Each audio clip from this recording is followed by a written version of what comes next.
Yo, what's cracking everyone? Ericship 111 here, and today we're going to be looking at 12 different Toyota Supras that's ever been in a Forza game.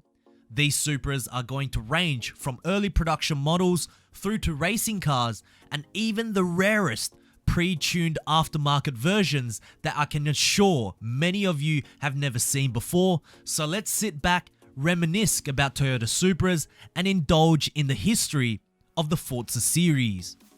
We will begin with the production cars, first starting off with number 1, the most common Supra that's appeared in every single Forza title before its license was removed, the 1998 Toyota Supra RZ. Perhaps one of the most iconic Japanese imports to ever exist. But what has made this particular Supra turn into legendary status is not just the fame from the Fast and the Furious movies, but also for its highly tunable engine known as the 2JZ GTE.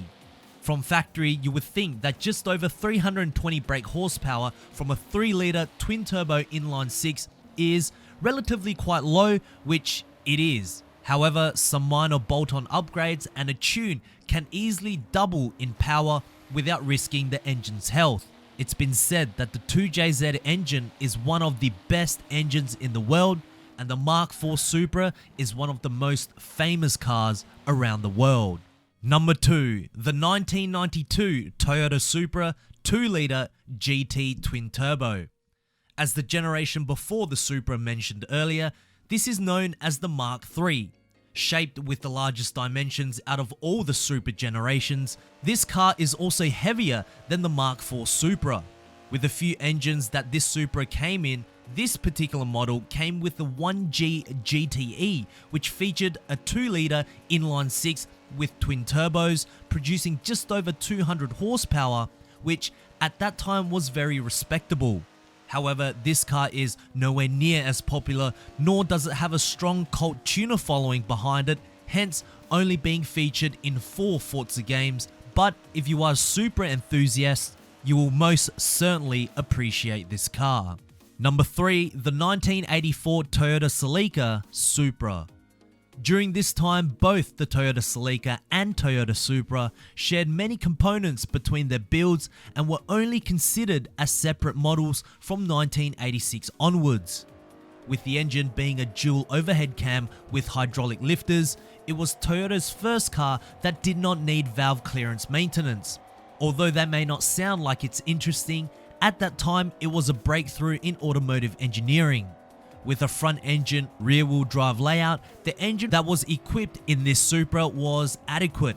A 2.8-litre inline-6 producing around 160 brake horsepower can reach from 0 to 60 in roughly 8 seconds.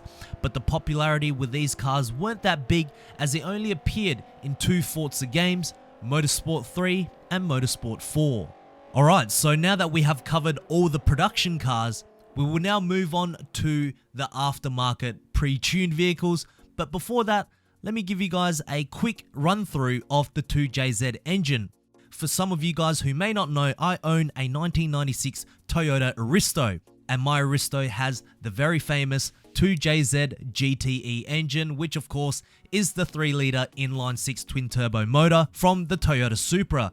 But if you did not know, the Toyota Supra Mark IV actually stole the 2JZ engine from the Toyota Aristo when it first came out in 1991. So basically, the first car to ever debut with the 2JZ GTE engine is none other than yours truly, the Toyota Aristo JZS 147.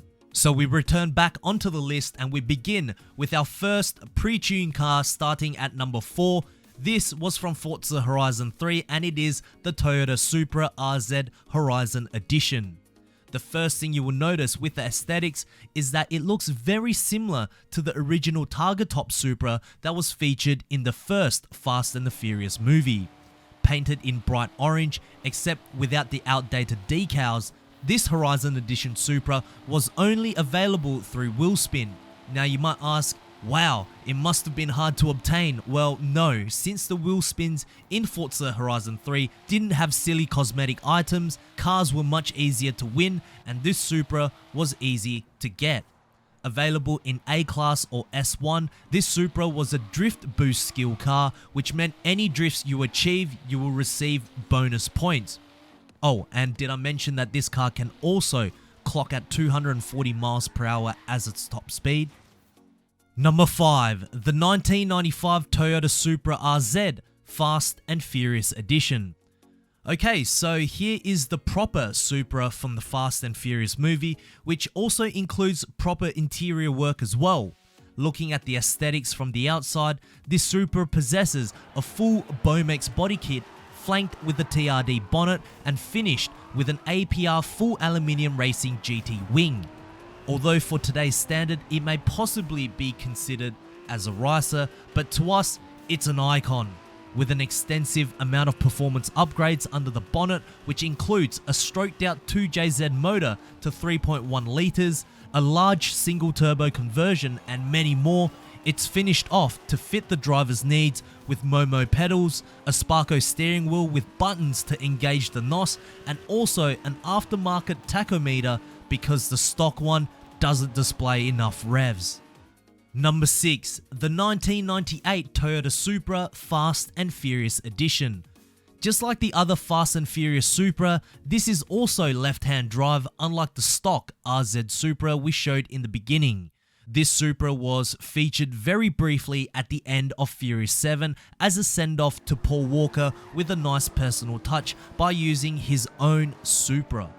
Proper modification parts for this car remains a secret, but from what we can gather analysing the aesthetics, it looks somewhat deceiving, sporting an MVP front lip, BBS wheels and TRD decals.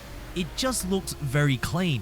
However, when you look closely, you can see that this Supra is equipped with a large front mount intercooler, a large bent catback exhaust, and the TRD cluster, which revs all the way to 10,000 RPM. I bet one of those would be very expensive to buy. Number 7, the 2002 Toyota Top Secret 0 to 300 Supra.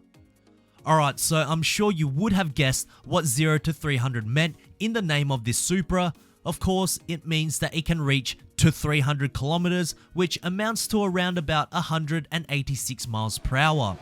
Now, the biggest rival of the Supra with the 2JZ engine is the Nissan Skyline GTR, which also had its own legendary motor, the RB26.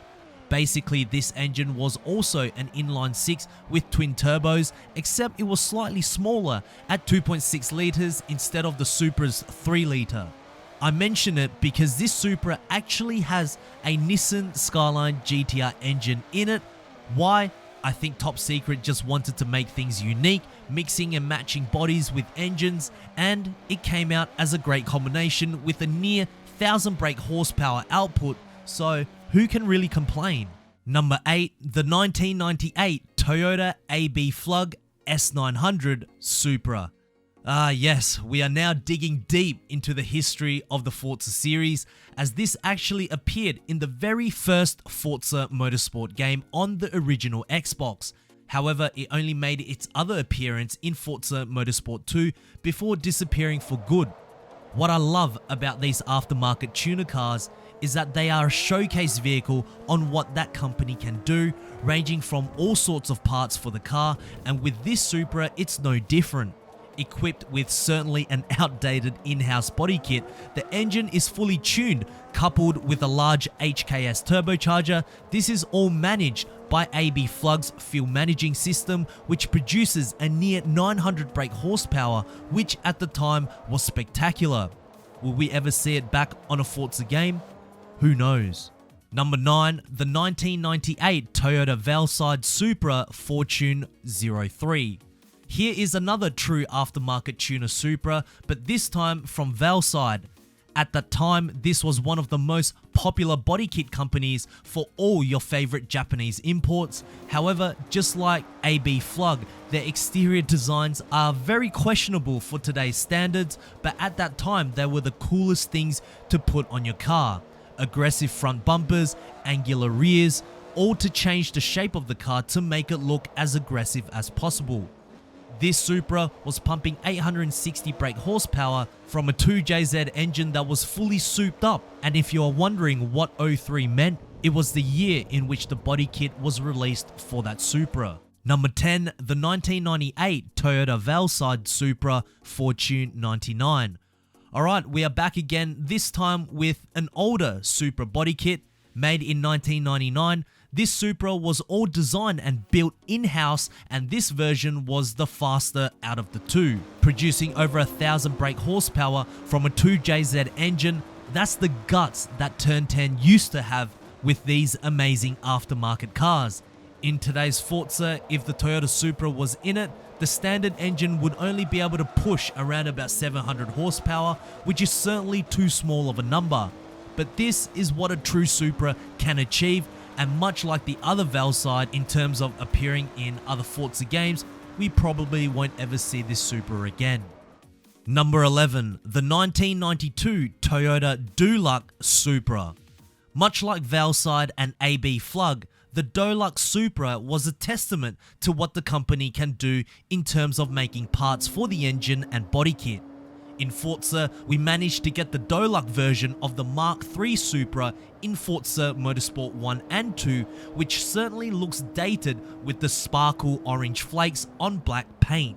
However, the car itself is pretty powerful, producing just under 400 brake horsepower. It is a very streetable car you can drive every day. Although I'm seriously not a fan of the design, this Japanese company can certainly produce some great aftermarket parts. And lastly, number 12, we finally move to the racing car, and that is the Toyota Supra GT500. Now, in the first ever Forza Motorsport game, this racing Supra came in 3 different liveries ranging from 2003 to 2004. And as we moved on to Forza Motorsport 2 and 3, 3 liveries were added, including one from the original Forza. And then in the last appearance that they made, which was in Forza Motorsport 4, there was only 1 livery that was available. But let's be honest, the paint on the car doesn't really matter, it's how fast the car is. And weighing extremely light with a perfect 50-50 weight distribution, this racing Supra was powered by a 4.5 litre naturally aspirated V8, which puts out at 468 horsepower, and when you combine that with its wide body aesthetics, you've truly got a racing machine. So there we have it, guys. 12 different Toyota Supras that have been in a Forza game. If you guys did enjoy this video and did learn something, please make sure to smash the thumbs up button. That would really help me out.